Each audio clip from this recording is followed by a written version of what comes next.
Hi very good afternoon students, welcome back to the class. सबसे पहले most important चीज़ आपको बतानी है, टेस्ट। कमिंग ट्यूसडे चैप्टर 2 का टेस्ट होगा शाम को 8:15 बजे। ये टाइमिंग्स आपकी फिक्स रहेंगी। ये एक तरीके से ऑनलाइन लाइव टेस्ट होगा। ये जैसे ही आप क्लियर करेंगे मार्क्स आपके सामने आ जाएंगे। सेकंड इंपॉर्टेंट पॉइंट, ये MCQ टाइप होगा, ठीक है। बट हाँ, आपके पास टाइम इतना होगा कि आप पूरा सॉल्व करेंगे, फिर आप ऑप्शन में से टिक कर सकते हैं। थर्ड पॉइंट, इसमें नेगेटिव मार्किंग नहीं होगी, ठीक है। फोर्थ पॉइंट, अभी से लेके मतलब आज की क्लास के बाद से आपके पास ट्यूसडे तक पूरे 3 दिन है। आज का दिन कहीं ना कहीं है, कल का दिन भी है मतलब संडे, फिर मंडे और फिर ट्यूसडे भी पूरा, तो कहीं ना कहीं पूरे 3 दिन है आपके पास। बहुत आराम से आप टेस्ट देंगे, ठीक है। मार्क्स आपको स्कोर करने ही करने हैं। चैप्टर 2 इनवर्स ट्रिग्नोमेट्री, अगर कहीं पे भी आप भूल गए तो अभी प्रैक्टिस करिए। लेक्चर्स आपके पास हैं ऑलरेडी। फिर थर्सडे को चैप्टर 3 का टेस्ट होगा सेम टाइम पे, और सैटरडे को चैप्टर 4 का टेस्ट होगा सेम टाइम पे। सो ये टेस्ट अब जो कमिंग वीक है वो आपका पूरा टेस्ट में जाने वाला है। लग के प्रैक्टिस करिए, मार्क्स मुझे चाहिए ही चाहिए, सीधा नहीं तो आपके पेरेंट्स के पास कॉल जाएगा। और टेस्ट में अगर आप अपीयर नहीं होते हैं तो भी आपके घर कॉल आएगा। तो मेक श्योर कि आप टेस्ट अटेम्प्ट करें और अच्छे मार्क्स स्कोर करें। चलिए, आज का जो हम टॉपिक कवर करने वाले हैं वो है पैरामेट्रिक फॉर्म, वही चैप्टर 5। अभी हमने लास्ट क्लास में लॉग वाले क्वेश्चंस कंप्लीट करे थे, अब पैरामेट्रिक फॉर्म के बारे में बात करेंगे। पैरामेट्रिक फॉर्म क्या होती है? देखिए, जिस टाइप के क्वेश्चंस में आपको x एक अलग वेरिएबल में दे रखा हो और y एक अलग वेरिएबल में दे रखा हो और आपसे पूछा जाए dy by dx निकालिए, व्हाट डज दिस मीन? जैसे y आपको दे दिया आपको 3at³ और x आपको दे दिया 6a² t⁴। मान लीजिए ये आपको y और x की वैल्यू दे रखी है। एक तीसरे वेरिएबल में y भी इन टर्म्स ऑफ t है, x भी इन टर्म्स ऑफ t है, तो ये होती है पैरामेट्रिक फॉर्म्स। मतलब आपको ये कंबाइंड नहीं है, अलग अलग है। लेकिन पूछा आपसे कंबाइंड फॉर्म का, ये मतलब पूछी गई आपसे dy by dx निकालना है। तो dy by dx कैसे निकालेंगे? अगर मैं ये लिखता हूँ तो बताइएगा गलत है या सही है। dy by dx को हम लिख सकते हैं dy by dt upon dx by dt। क्या हम ये लिख सकते हैं? तो हाँ, हम ये लिख सकते हैं। कैसे? अगर मैं dt से dt कैंसिल कर दूं तो क्या बचेगा? dy by dx। तो dy by dx को आप ऐसे लिख सकते हैं, या कह लीजिए न्यूमरेटर और डिनोमिनेटर दोनों को हमने dt से डिवाइड कर दिया, dy by dt and dx by dt। फायदा, आपको dy by dt की वैल्यू यहाँ से मिलेगी और आपको dx by dt की वैल्यू यहाँ से मिलेगी। तो चलिए करते हैं।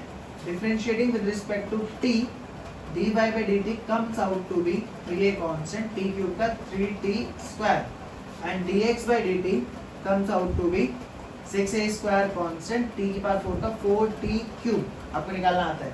ये क्या बन गया आपका 9at² और ये क्या बन गया आपका 24a² t³ आपसे पूछा गया था dy by dx।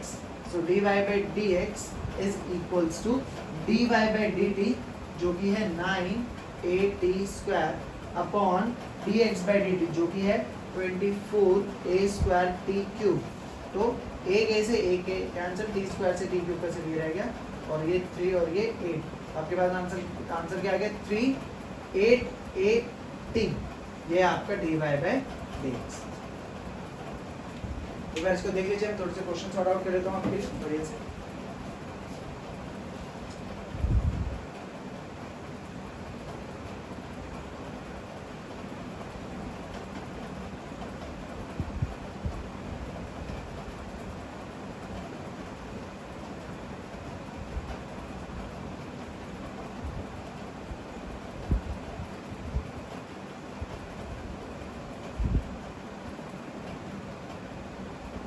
ठीक है, ये आपके लिए डन हो गए।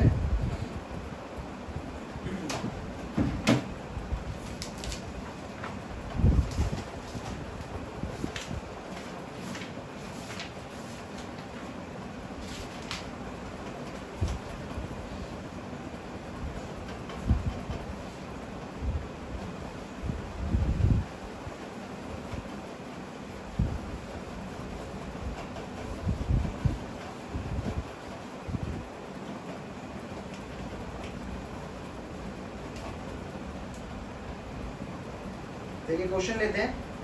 क्वेश्चन है आपके पास एक्सरसाइज 5.6। क्वेश्चन नंबर लेते हैं पहले, थोड़ा सा इजी वाला पार्ट। क्वेश्चन नंबर 5 देखते हैं। क्वेश्चन नंबर 5 है x is equals to cos theta minus cos 2 theta and y is equals to sin theta minus sin 2 theta. आपसे पूछा गया dy by dx निकालना है। So for dy by dx आपको निकालना पड़ेगा पहले dy by d theta upon dx by d theta. So dy by d theta sine theta का derivative cos theta minus sine theta का डेरिवेटिव कॉस थीटा, और जिसको आपने थीटा माना 2 थीटा का डेरिवेटिव 2, चेन रूल अब निकालते हैं dx by d theta. Cos theta का derivative minus sine theta minus cos 2 theta का डेरिवेटिव माइनस साइन 2 थीटा और 2 थीटा का डेरिवेटिव 2, जो कि minus sine theta plus 2 sine 2 theta. Finally क्या निकला आपको dy by dx। So dy by dx is equal to dy by d theta, वो कितना है आपका cos theta minus 2 cos 2 theta upon 2 sine theta 2 sine 2 theta minus sine theta. तो ये आ गया आपका फाइनली dy बाय dx, जिसको हम इजीली कर भी सकते हैं।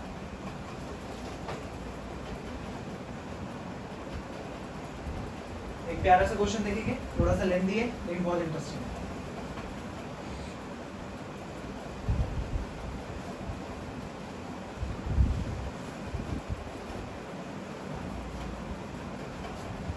क्वेश्चन नंबर 8 और एग्जाम पॉइंट ऑफ व्यू से बहुत ज्यादा इंपॉर्टेंट है। x is equals to a cos t plus log tan t by 2, y is equals to a sin t. So again concept is same, dy by dt, अगर dy by dx निकालें formula लिख लेते हैं, क्या हो जाएगा dy by dt upon dx by dt। So dy by dt क्या हो जाएगा आपके पास a ऐसी sin t का cos t। इक्वेशन नंबर 1 बोल देते हैं, dy by dt आ चुका है। अब हमें निकालना है dx by dt। So for dx by dt x is equals to a cos t plus log tan t by 2। समझिएगा ध्यान से, differentiating with respect to t,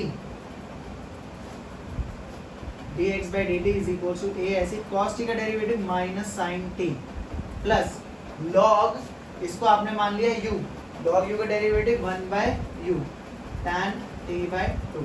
अब tan t by 2 का डेरिवेटिव भी करना पड़ेगा, जिसे आपने u लिया वो क्या होता है tan x का डेरिवेटिव sec square x, तो sec square t by 2, और जिसको आपने t by 2 माना है उसका डेरिवेटिव साथ में क्या हो जाएगा 1 by 2। क्लियर है? log u का डेरिवेटिव 1 by u, जिसको आपने u माना, tan 2 by 2 का derivative sec square t by 2 और फिर t by 2 का डेरिवेटिव 1 by 2। इसको सिंप्लीफाई करते हैं, डेरिवेटिव तो हो चुका है minus sin t plus 1 by tan t by 2 को लिख सकते हैं sin t by 2, और ये पलट के ऊपर cos t by 2, sec square t by 2 को लिख सकते हैं 1 bye cos square t by 2 into 1 by 2। एक cos से एक cos रह गया cancel, minus sin t plus 1 by क्या बचा 2 sin t by 2 cos t by 2, और ये हाफ एंगल फॉर्मूला याद होगा आपको, किसका है ये 2 sin x by 2 cos x by 2, किसका हाफ एंगल फॉर्मूला है sin x का। तो अब इसकी जगह क्या लिख सकते हैं sin t। Simple LCM dx by dt is equals to a, LCM लेंगे क्या हो जाएगा minus sin square t plus 1 upon sin t।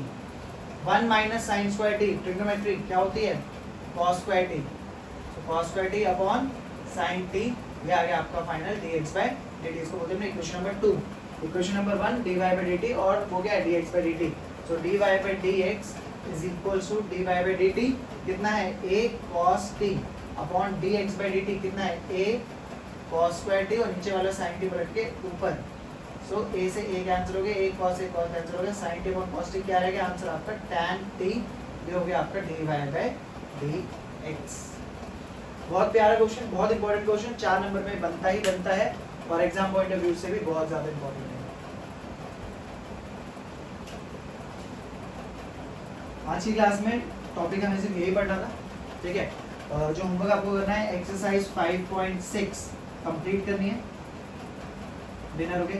इससे ज्यादा मैं टास्क आपको दे नहीं रहा हूँ क्योंकि आपको यहाँ फोकस करना है। ट्यूसडे टेस्ट है चैप्टर 2 का शाम को 8:15 बजे, थर्सडे चैप्टर 3 का 8:15 बजे और सैटरडे चैप्टर 4 का 8:15 बजे। तीनों टेस्ट दोबारा रिपीट कर देता हूँ, MCQ type without negative marking. अच्छे मार्क्स आपको स्कोर करने ही करने हैं, और अगर आपने अपीयर नहीं हुए आप टेस्ट में या आपने गलत मतलब खराब स्कोर करा तो डेफिनेटली मेरा कॉल जाएगा आपके पेरेंट्स के पास। चलिए, all the best for your test, complete करेगा अपना होमवर्क, नेक्स्ट क्लास में मिलते हैं। Bye bye and have a good day.